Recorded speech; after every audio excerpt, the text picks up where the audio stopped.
lihat si A, sekarang udah sukses ya. Rumahnya besar, mobilnya banyak, pendidikannya juga tinggi.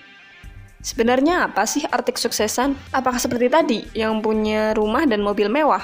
Ketika ditanya apa itu sukses, pasti sebagian besar orang akan mengaitkannya dengan pencapaian materi atau harta. Tidak heran karena kita sudah terpengaruh oleh berbagai media, di mana orang yang sukses itu adalah mereka yang populer, terkenal, punya sederet mobil mewah, rumah segede lapangan bola, dan uang yang tak terhitung banyaknya. Lalu, apa sih arti kesuksesan sebenarnya? Kalau sukses diukur dari banyaknya uang, berarti orang yang uangnya sedikit tidak dikatakan sukses.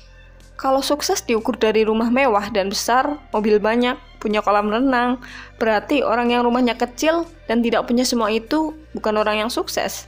Kalau sukses diukur dari istri yang cantik atau suami yang tampan, berarti mereka yang punya istri kurang cantik atau suami kurang tampan dikatakan tidak sukses. Aneh bukan? Sukses bagi orang yang satu pasti berbeda dengan yang lain. Inilah yang harus kita pahami. Masalahnya, ada kebanyakan dari kita mengukur kesuksesan itu dari penilaian dan keinginan orang lain. Akibatnya, kita sendiri tidak tahu apa sukses yang sebenarnya bagi diri kita sendiri. Contohnya, ada seorang pemuda yang menjadi dokter karena keinginan orang tuanya. Orang tuanya begitu bangga karena keinginannya melihat anaknya menjadi seorang dokter akhirnya terpenuhi. Orang tuanya membanggakan anaknya pada orang lain, tapi dia sendiri tidak suka menjadi dokter, bahkan benci jadi dokter. Semua itu dilakukan karena desakan atau paksaan orang tuanya. Pertanyaannya adalah, apakah itu sukses? Sukses bagi orang tuanya, tapi gagal bagi pemuda itu. Inilah yang disebut keberhasilan semu, kesuksesan palsu, pencapaian yang hampa. Lalu bagaimana dengan diri kita? Apa arti kesuksesan bagi diri kita sendiri? Kesuksesan adalah apa yang kita rasakan saat meraih sesuatu. Apakah itu membuat kita merasa bangga, bahagia, dan antusias, atau malah sebaliknya, tidak merasakan apapun.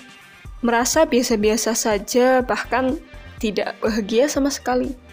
Kalau kita merasa bangga, bahagia, dan antusias, itu berarti kita meraih apa yang benar-benar kita inginkan dari lubuk hati kita yang terdalam. Kalau kita merasakan sebaliknya, bisa jadi semua itu karena desakan dan keinginan dari pihak luar yang menginginkan kita seperti itu. Ingat, kesuksesan bukan apa yang orang lain rasakan, tapi apa yang Anda rasakan sendiri. Hidup adalah hidup Anda dan sukses adalah sukses Anda. Tidak ada yang berhak ikut campur menentukan bagaimana seharusnya Anda sukses. Setiap orang punya jalannya sendiri untuk menuju kesuksesan. Untuk apa? Anda dianggap sukses bagi orang lain, tapi Anda sendiri tidak pernah bahagia menikmati hasil pencapaian Anda. Ini namanya membohongi diri sendiri. Mungkin Anda sudah mendengar ini ribuan kali. Miliki impian Anda sendiri sebelum melangkah menuju kesuksesan. Betul, kesuksesan bermula dari impian. Semua pencapaian dan hal-hal yang luar biasa di dunia ini dimulai dari impian dan hasrat yang membara. Semua itu datangnya dari apa yang Anda inginkan. Kalau impian itu datang dari apa yang orang lain inginkan, artinya Anda tidak pernah menjalani hidup Anda sendiri dengan sebaik-baiknya. Maka dari itu, miliki impian Anda sendiri. Perjuangkan dan raihlah. Dan kesuksesan sejati yang Anda dambakan dan yang membahagiakan pasti bisa tercapai.